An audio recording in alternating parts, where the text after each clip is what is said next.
Hello, everybody. Welcome to Dent Sports. I'm Don. And I'm Steve. We have a great week of football from week 4. Another round of awesome performances and plays. Yes, quite good. I'm waving from the vehicle, from the back. To all our fans. That's on there. Good job. So let's dive into it head first, huh? Let's go with this Lions-Saints game that happened today. Yep, another beautiful showing. Another game where the Lions get out in front, have a 14-0 lead, and then played football like it was like the first game they've ever played together. So just frustrating from all standpoints as far as I'm concerned. We seem to talk a lot about Patricia and the job he's doing or lack thereof, truthfully. And I think we've reached a point where I can see him being fired before the next game. They got a bye week coming up this coming week, and if you're going to do it, now would make sense, because that gives the new coach another week to prepare. But the reality of it is I don't. Even with a coaching change, I don't know that as much as change. Yeah, it's going to be tough. I mean, I think you saw an interview, today with him, and one of the reporters asked him, like, hey, you've lost 14 out of the last 16. Where can you go from there? I mean, except, 16 out of 16 in losses. Right. You know what I mean? It's just pathetic, that's on there, and it's just painful to watch, this thing unfolding in front of the fans of Detroit. Yeah, I mean, Detroit fans are used to being in pain, but this guy's bringing it to a whole nother level. I didn't feel this bad when they went 0-16. Because the 0-16 team actually played similar to this. They started out, they were in games, led a lot of games at halftime, just couldn't figure out ways to close it. And I know that kind of gets contagious, where you probably start, just like, how are we going to screw this one up? And I'm sure that there comes a point where that is the case. But, I mean, this guy has done nothing but lose games, and tried to justify it since he's got here. He took a team that was winning games, going to the playoffs, and took him to 6-10 and then 3-13, and who knows what he's going to end up with this year. But my guess is he ain't going to be here long enough to have another complete season. The only question will be is, does Bob Quinn survive this?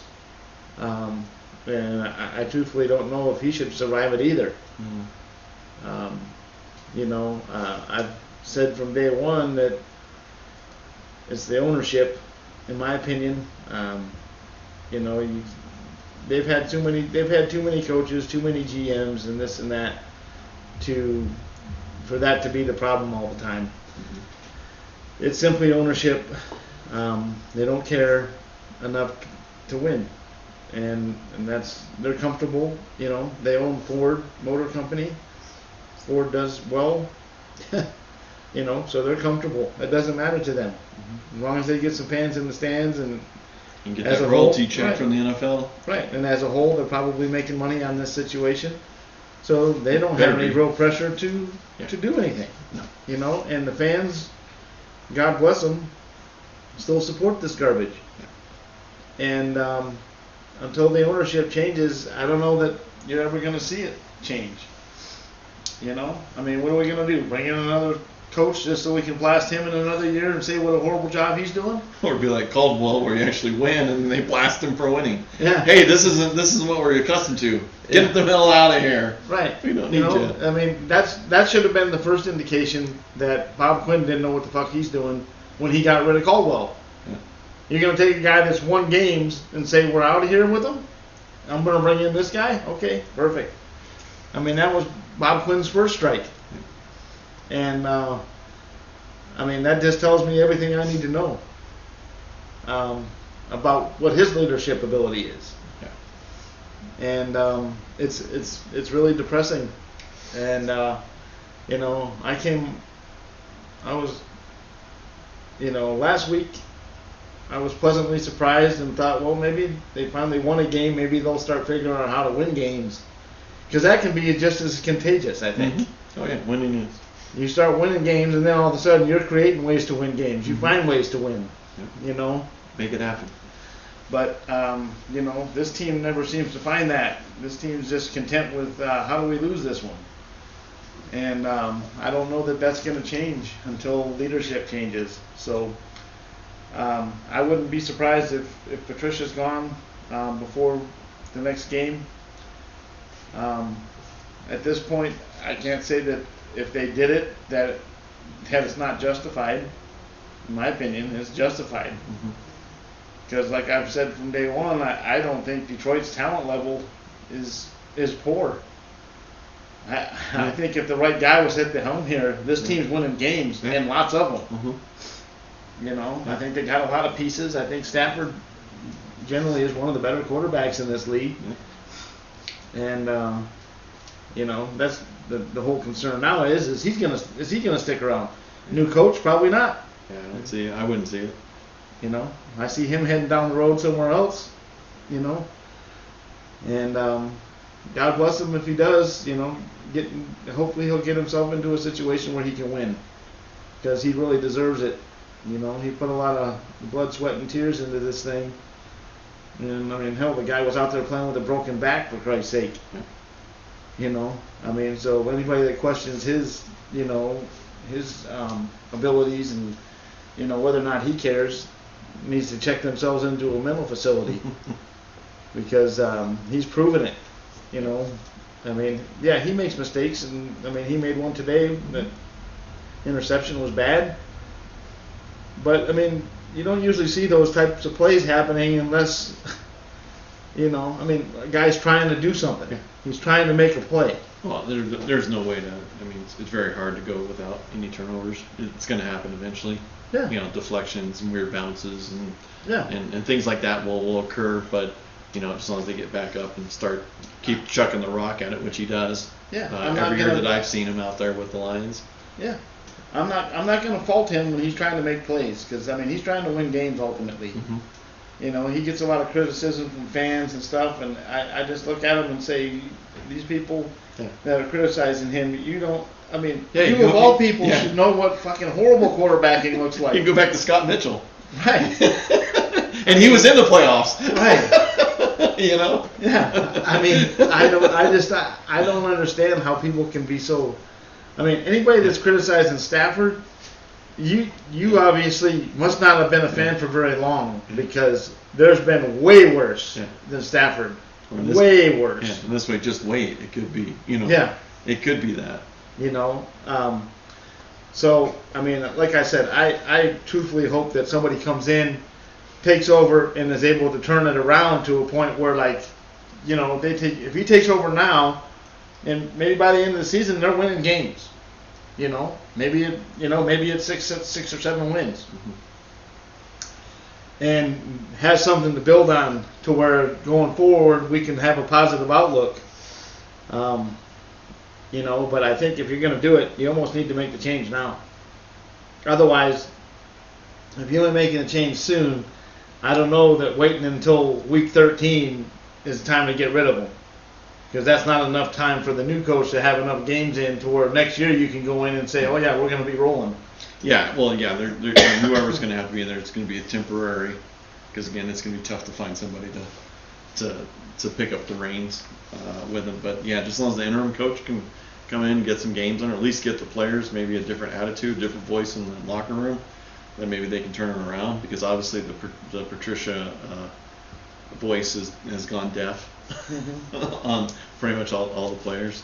Because even like you said today, I was looking at the game and I was like, oh cool, Swift scored, which is positive for the rookie, and then they got a turnover, and then they threw it past Galloway, and they're up 14-0, and I'm like, hey, maybe I was right with that 35 score. I was like, hey, Lions are ready to roll, they're really going to do this. And then all of a sudden it just went a total 180, and then they can't get off the field, They're sitting there. I think it was a 10 for 14. I think New Orleans was on third down conversions today, which is not good because then the defense is just hanging out there and hanging out there and hanging out there.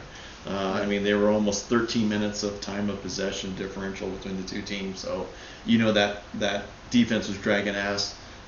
Yeah. By pretty much almost the end of the game. Yeah.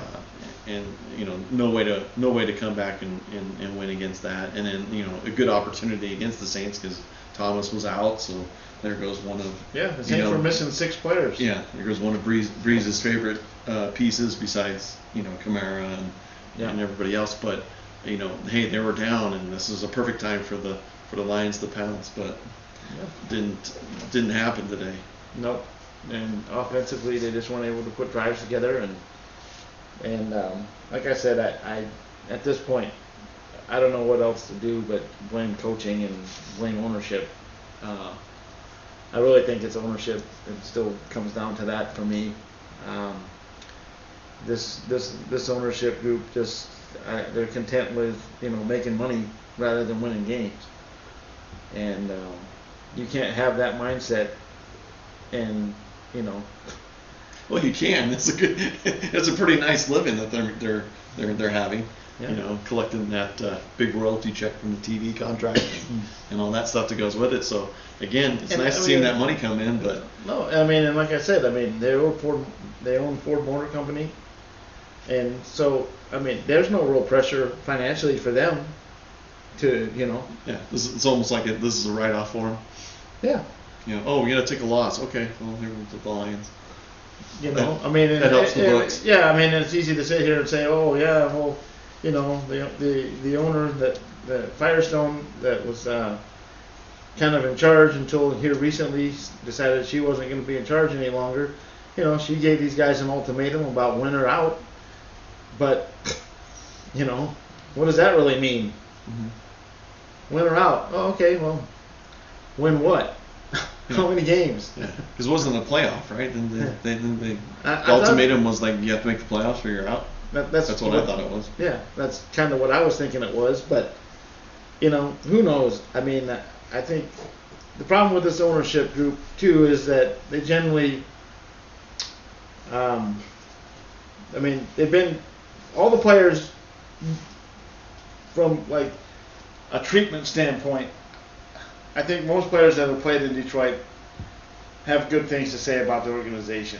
Barry Sanders left on bad terms, and so did Calvin Johnson.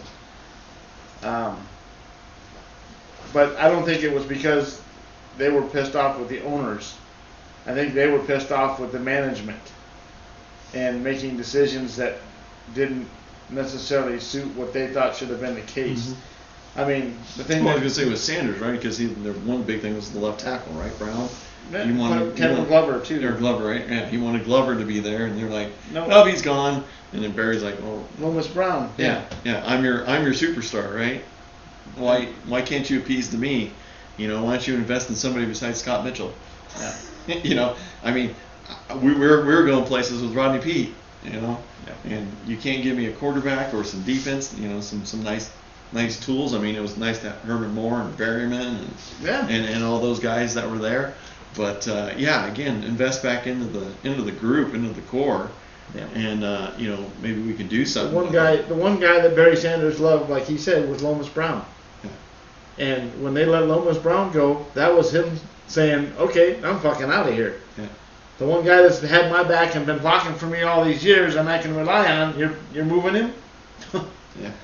So it was just one of those things where, how long can you expect a guy to take it? And God bless Barry for kind of making amends with the organization and going into the Hall as a Lion. Of course, he didn't play for anybody else. But, to hear Barry talk now, he doesn't hold any grudges. He's actually trying to do things to help the Lions get better and, giving his opinion on this, that, and the other now, where I think he's not, I don't know that he's getting paid by the organization anymore, but he's definitely a voice that I think, they listen to if he says something. And, so God bless him for that. And that sounds like Calvin Johnson's actually kind of on the mends with them too.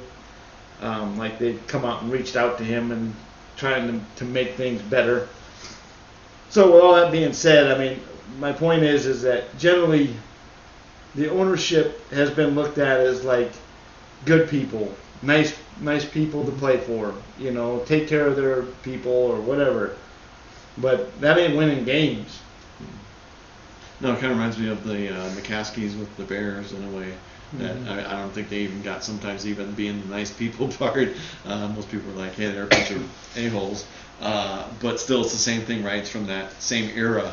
It seemed like with Mrs. McCaskey and then the Ford. I think they just came out with a special. I think earlier last year or something about that with the lady ownerships of some of the NFL stuff, and they're kind of like along the same cloth with things. But again, it just doesn't get it done though. No. When it comes to what's really needed and reinvesting into the organization to make it a winner. Yeah, I'll be the first one to say, when they came up and decided that they were going to make a change with the GM position, and Bob Quinn became the GM, I was actually in favor of it because I kind of felt like this is the first solid move you're making. Like this guy, now he didn't have any GM experience, but he comes from a place where winning is the norm, and winning is, not winning is unacceptable. So I kind of felt like this guy is going to get the big picture here. Like, he understands what it takes, what it's going to take to win. And I couldn't be more disappointed in the results that I'm seeing, because I really felt like this guy would have been a good hire. And should have been on paper. Yeah, and I mean, even Matt Patricia.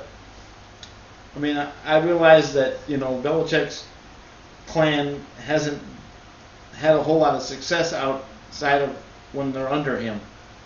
But even Patricia, I felt like, okay, you can't work with Bill Belichick every day for all the years he worked with him and not pick up something. And not pick up something from it. Yeah. So I figured, if nothing else, he's going to have a pretty goddamn good idea of what winning looks like. Again, he was part of it. So, I wasn't happy that they got rid of Caldwell because I didn't really think Caldwell was the problem. No, he's winning. That shouldn't be a problem. I can see if it was like, Marvin Lewisburg's been, 0-11. Well, you need to get a change, or Marty Schottenheimer, where you keep getting to a certain point and you just keep losing and losing and losing. Well, you got to make a change eventually because you're obviously not getting to that next step.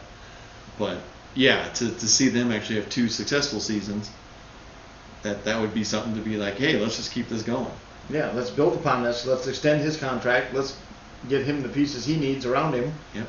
Let's upgrade the rest of this coaching staff if he wants it to be that way, and see what happens, and fix it, So, but when Patricia came in, or not Patricia, but when Bob Quinn came in, and the first thing he did was get rid of the coach who had been winning.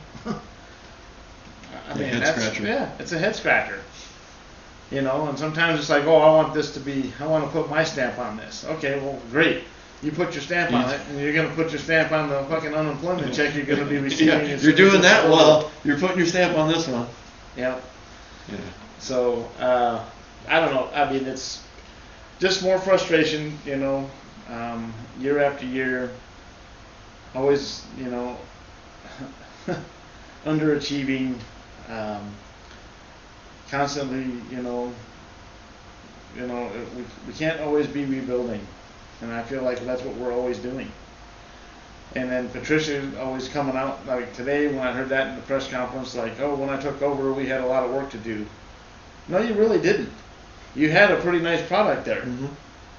Yeah, you may have had work to do to get them to a Super Bowl, but you definitely didn't have a lot of work to do to keep winning. And, he's taking the team steps backwards, not steps forward. And, Patricia seems like a pretty nice guy. But again, when you put the pedal to the metal, we're not getting it done. And we don't have what we need right now. And like I said before, I really think like his voice is getting tuned out at this point. I don't think Yeah, the it's team, 2+ years of yeah, not winning. So we're not winning. What you're telling us isn't getting us wins. Yeah. And I think most of the players are either like, just get me out of here, or at least let me don't get hurt, and so I can get out of here. Right. I mean, Darius Slay was a perfect example. I mean, now I'm not suggesting for a second that everything that these players that leave this organization needs to be, solid gold. I'm sure there was more to this puzzle than Darius Slay's putting in. But when he's telling, when he's going to Patricia saying I'm an all-star or whatever, this or that and the other, and Patricia's telling him you're not that good. Well, he's obviously made some Pro Bowls. So, and he's rated the number one. I mean, and he's even playing well this year with the Eagles. Yeah. Patricia wish she had him out there. I'll tell you that right now. Yeah. I mean, I don't understand. I mean, Patricia, what, you don't want to give a guy credit for playing well, or what's the story here? Yeah. It sounds like his ego wants to get in the way of, some guy having success. You're going to do it my way. Well, fuck your way. Yeah. Your way ain't winning games. Mm-hmm. And you got big time talent wanting to, leave. And then, the other piece of this puzzle is that we've seen a lot of talent leave without getting compensation for it. Yeah. In my opinion, I mean, we're giving away players. We've become the Patriots minor league system. They just pick and pull whoever they want off. Yeah. And then we settle for guys that can't make Bill's squad. Yeah. Oh, come on down here. We got room for you. Yeah. And that's the way it's been treated. Yeah. And it's unfortunate. Yeah. Shows in the results. Right. No, and obviously it does. Yeah. So, with that being said, the Lions have exhausted me, and I'm sure you're tired of listening to the Lions part of this show as well today. So let's move on to, to the Jets. Another rip-roaring organization, right? Another one that's quality work. Let's move to the Broncos, and because that's what this show is Denver and Detroit. So let's talk a little bit about Denver.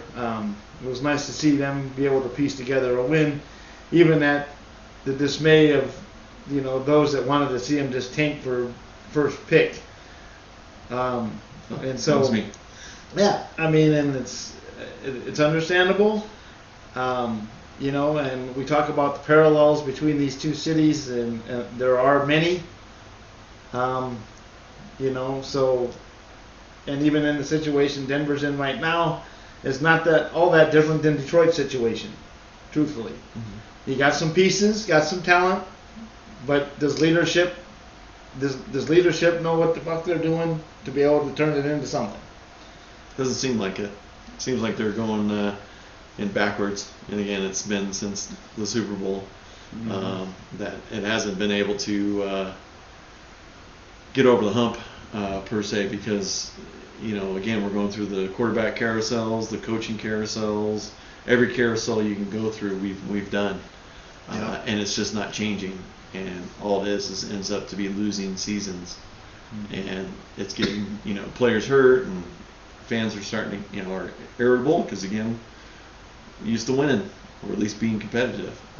Again, parallels with you. I think the Pat Bowlen situation where we talk about good ownership took him over in '84 and was staples in Super Bowls and winning Super Bowls.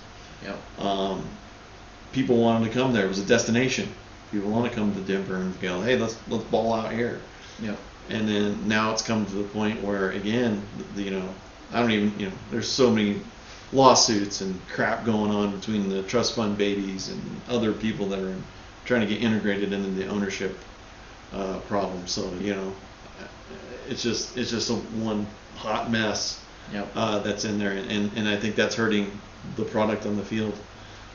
Again, it can't be easy for Elway to work under the conditions either. Yeah, he's talking to Joe Ellis, and I'm sure Joe Ellis, and have conversations with it, like what can we do? But it is what it is. But yeah, like I said, it would have been nice if they would just handed it over to John, and then we could have kept Lynch and probably got another Shanahan back, And and probably done a good, probably not skipped a beat, and be fine. But no, we decided to go another way, and I mean, and truthfully, from a fan standpoint, because of it being John Elway, he's been afforded a much longer leash than somebody else may have. I mean, John's in a situation where he pretty much couldn't do any wrong for that city. I mean, he's won championships and did everything the way you want to do it. Yep. And so I think he's escaped some of the criticism that maybe is due to him. But like I just said, though, I mean, I don't know how easy it is to work under conditions where ownership group is up in the air and fighting amongst themselves, and you're supposed to be trying to lead this stuff, but I mean, where are you supposed to be going?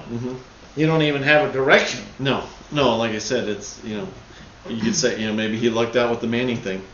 Yeah. Because if it hasn't been for Manning, I don't know. I don't think it turns out very well. Yeah. John's been kind of hit and miss with a lot of stuff, and it's rough. But again, it was the same thing though. Hey, we're gonna bring in this New England guy, McDaniels. Yeah. And he's going to be the one that's going to do a great thing. And then he started out like gangbusters, and then all of a sudden it was like he didn't even know what the hell he was doing anymore. Yeah. And then he tucks his tail and runs back to New England, and then but it shows in the pudding though. I mean, he had the job at the Colts, and the Colts are lucky that they didn't hire him. Yeah. Because I think that organization would be in the shambles, and I think it's great that they got Reich. Yeah. I think Reich has been awesome for him.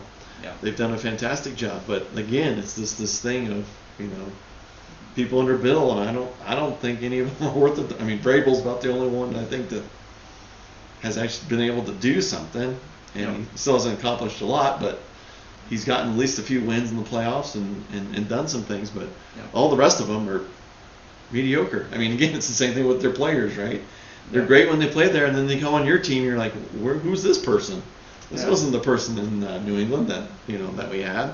So again, I don't know, there's the fairy dust or whatever that he sprinkles on them up there. It goes away once they leave. And truthfully, if you look at it from the outside, like when they were looking at hiring him as their coach or whatever, I mean, he was a popular guy to hire. It wasn't at that time. It wasn't like everybody's going, what a horrible move this is going to be. Yeah, no, I thought it was great. I mean, probably yourself included, probably a smart hire. Well, yeah, I mean, for what we had before, Right. I mean, we're having like Wade Phillips and Right. some No, other people that exactly. we've had in our history, and then it was just horrible. Hindsight's 20/20. I mean, and it's easy to sit here and rip these guys, ownership groups and stuff. I mean, Lord knows I've done it, and I continue to do it with Detroit. But I mean, at the time, like even with Patricia and Bob Quinn, like we just got done talking about, at the time, it was actually like, hey, this is a solid move for this organization. Now, it's not turned out to be that, but at the time it was. And, you don't really know until it, like we said, hindsight's 20/20. Well, but then again, and then it goes back to what we do, right? We go back and what do? Comforts of home, right? We bring in Kubiak. Guess what Kubiak does? Super Bowl. Yeah. You know what I mean? It's this whole beautiful, and then why wouldn't you think like, okay, we've got a beautiful thing here. Okay, well maybe Kubiak's not ill. He's gotten some medical issues. So hey, who's available? Kyle Shanahan. If you want to move it from point A to point B, that's an easy transition, right? Because who was the assistant coach under, for the Super Bowls and 32 and 33?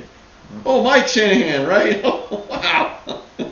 You know what I mean? It just blows your mind as you're sitting there like this, and again, I don't know if there's a riff or bad blood between the two, but I don't know. But again, what did we decide to do?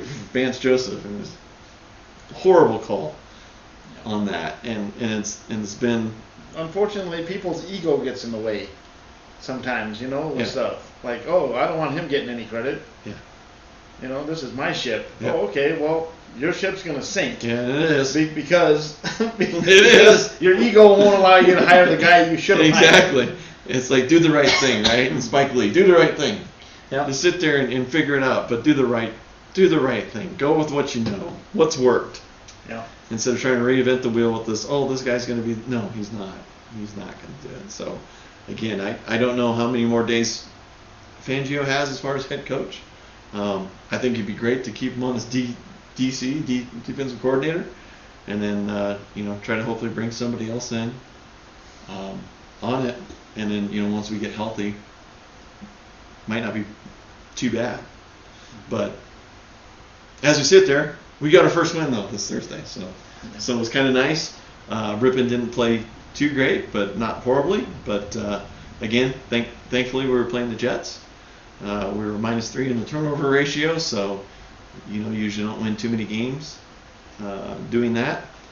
But they were able to equally do the time of possession, and then Judy stepped up to make some catches. Tim Patrick was able to get a touchdown too, and Gordon was able to run the ball effectively for over 100 yards and 2 touchdowns. So team played pretty good for missing a lot of pieces, and even more because Fant went out, and Judy kind of played like he did when he was in Alabama. A little bit, yeah. No, it was nice to see him compete for a ball. Yeah. Most Denver receivers would have just let that guy pick it off, but he actually went and competed, and that's what I like to see from my team. Yeah. Is there, if it's a 50-50 ball, go get it. Yeah. Don't sit there and go, want it? Yeah. Just let him take it, and then watch him run down the other way.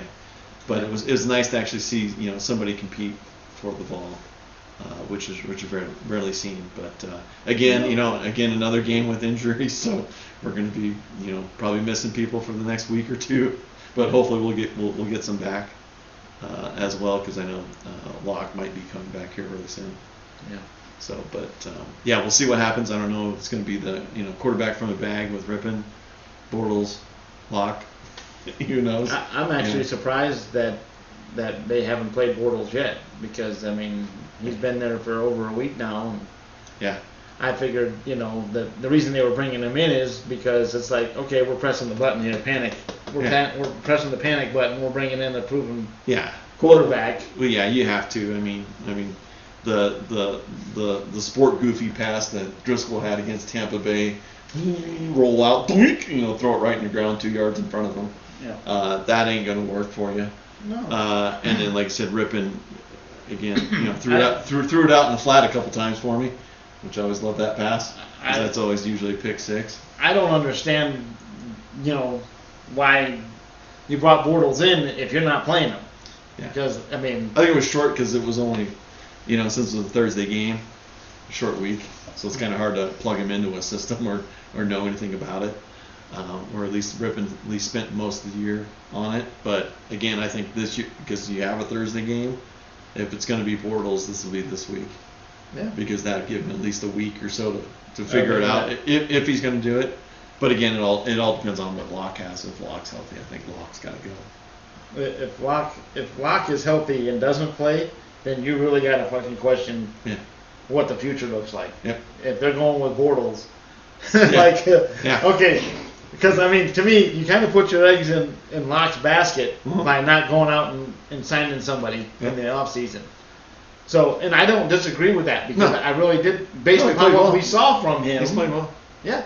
At the end of last year and stuff, he was looking like, hey, well, I'm the guy. Yep. Give me a chance. Yep. And, he deserves it. He deserves to be the guy, I think. Mm-hmm. I think he's deserved the opportunity to play. And, Was that great offensive line that helped him out in Pittsburgh? Here they come! So, but with that being said, it's like, I don't understand. Okay, you're bringing in Bortles, and then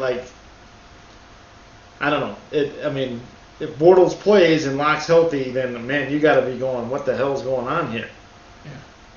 Yeah. But we'll see. But again, it's the same thing. You don't want to hurt him more. Right. You're sitting at 1-3. I don't think you're going to be going anywhere anytime soon. You're not necessarily going. We got the playoffs to look forward to. So I think myself is just let him play once he's healthy, and that's only if he's 100% and not 50-50. And then Bortles will be a good stopgap. Okay. Yeah.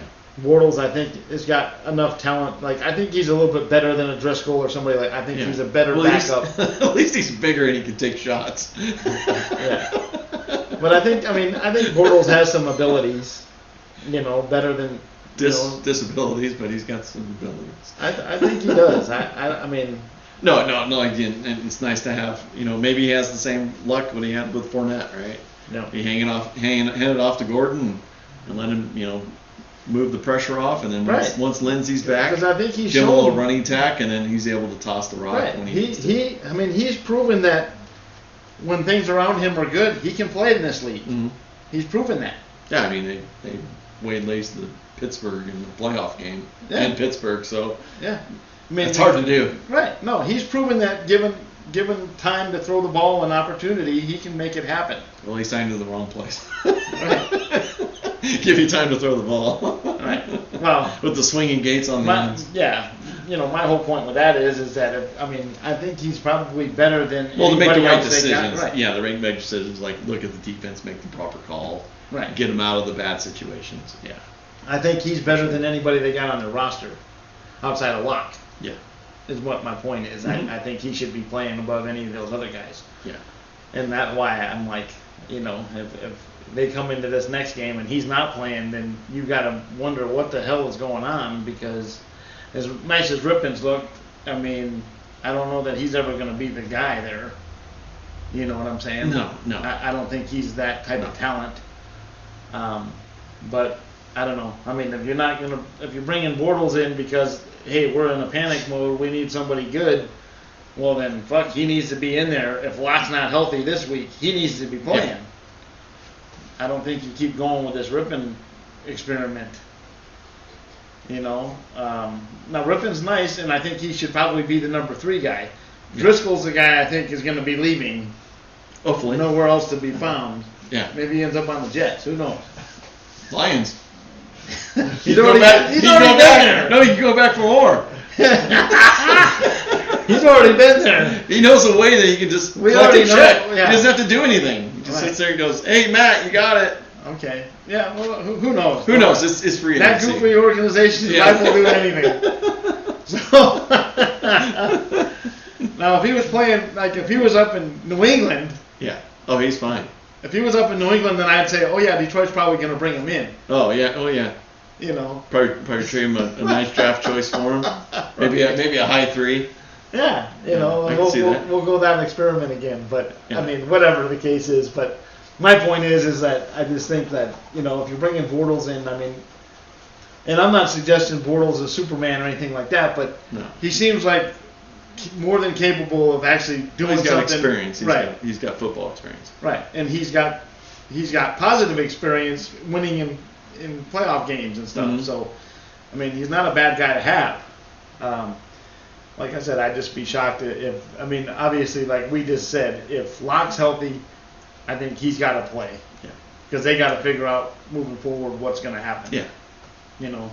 And if he plays well, then I think Fangio, for however long he's there, I think he's got to put his eggs in that basket and say, okay, I trust in him. Mm-hmm.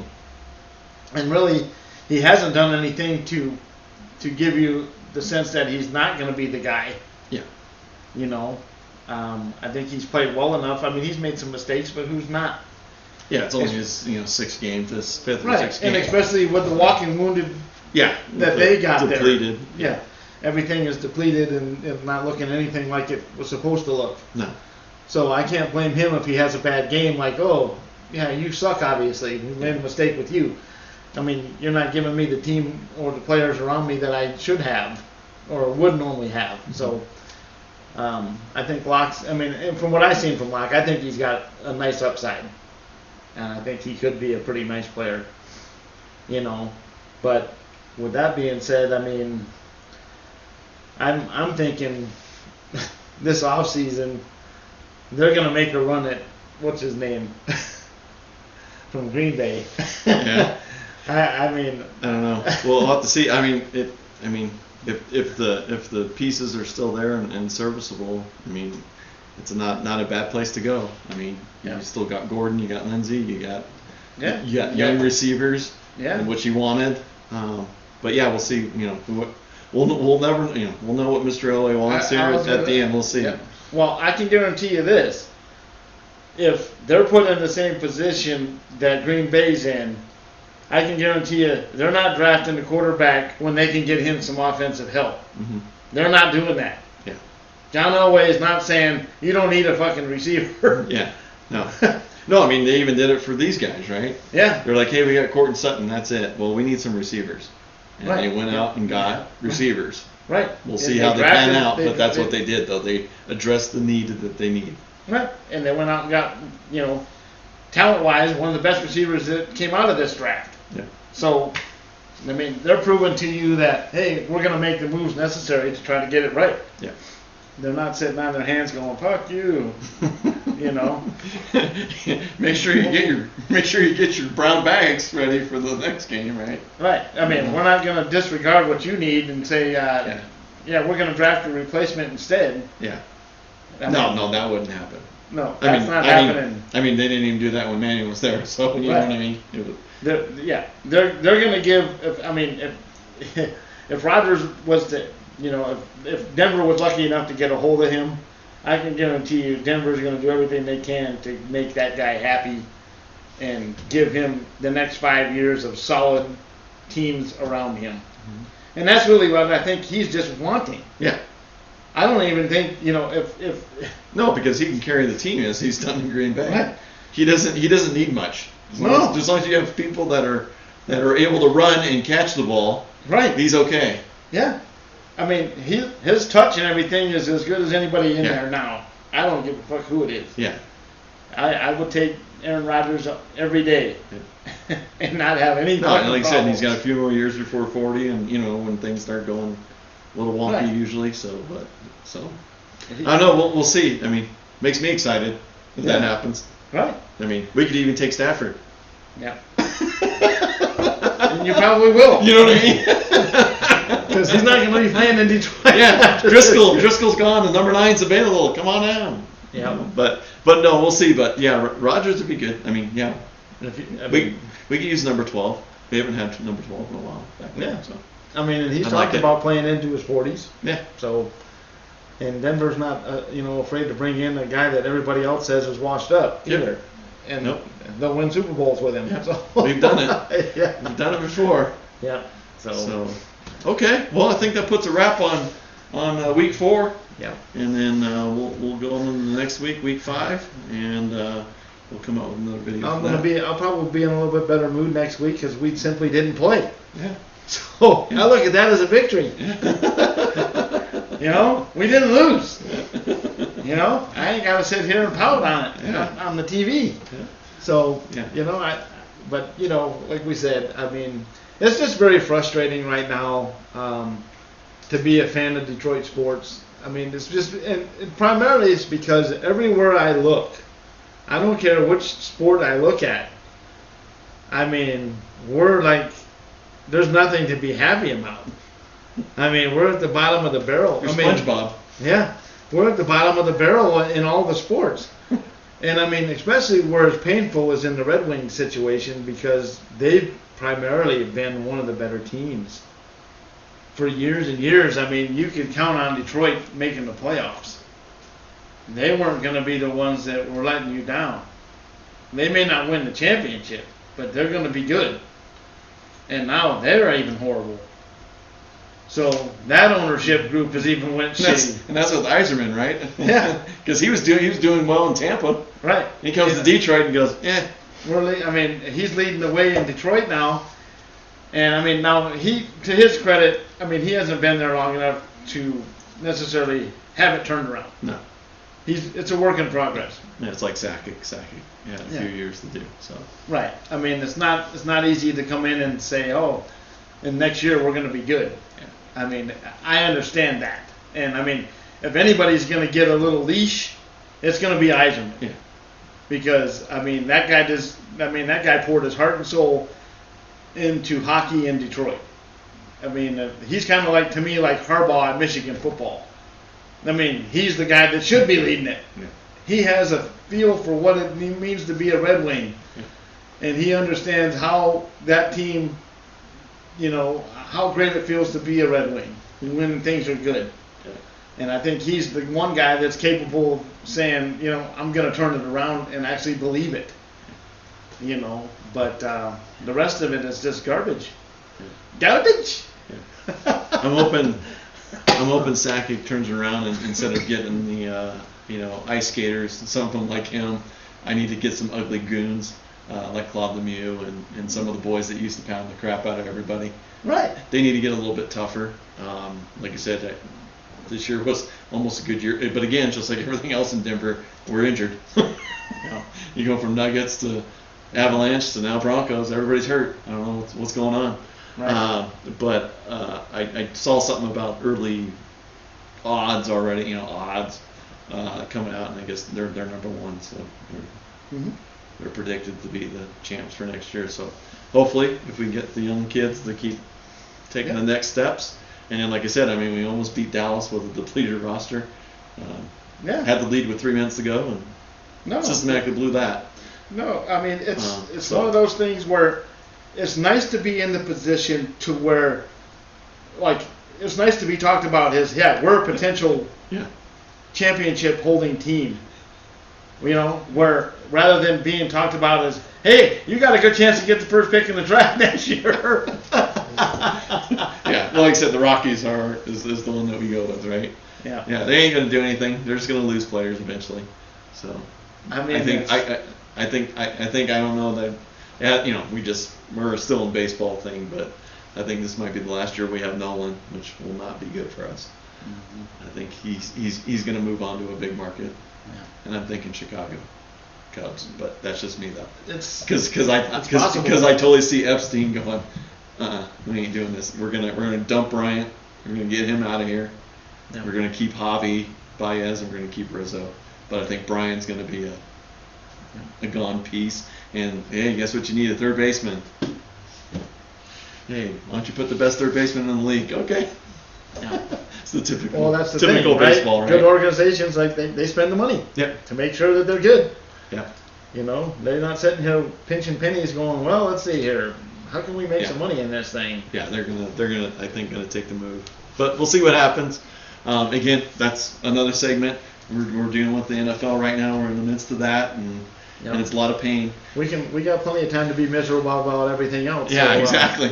We got the holidays to worry about that. Yeah, we'll figure. Merry Christmas, MFer. We'll focus our depression towards football right now. Yeah, exactly. Yeah. So there's plenty of things to be miserable about. Yeah, exactly. Well, thank you everybody for joining us. Please hit the subscribe button so that way you can keep updates with any content that we post. We're on Twitter as well. We're at Sports Dent, so you guys can get us on Twitter as well. And then we're going to come out with podcasts and some other forms of media here real soon, so you can catch us on iTunes and Spotify and all that good stuff as well. Yeah, no, it's we're really happy about the direction this channel is moving in. I'm very happy to be a part of it as well. I know as Don is as well. It was a wonderful way for us to talk about what we love most. Therapy. Yeah, exactly. It really is. It really is therapy because it allows us to get our frustrations out and not feel so bad about it. Yeah, So if you like watching people's pain, right, then you'll enjoy this channel. Yeah, you'll love this one. Yeah, you'll love this channel. Yeah. But we do appreciate you guys, for tuning in to us. With that being said, Tuned In Sports is kind of like a sister channel for us. We do a lot of content on there as well. We like to join in and ruin that channel too. Yeah. with our misery. Yeah. But Tuned In Sports is, like I said, a sister channel for us, and there's a lot of great content. My son does a wonderful job getting that channel up and going and putting things out there for you guys to be able to comment on and view, and we all have a great time doing it. And again, please tune into that one and hit the like button and subscribe so that you can see the content on that as well. So with that being said, I'm Steve. I'm Don. We'll see you in the next video. Take care, everybody.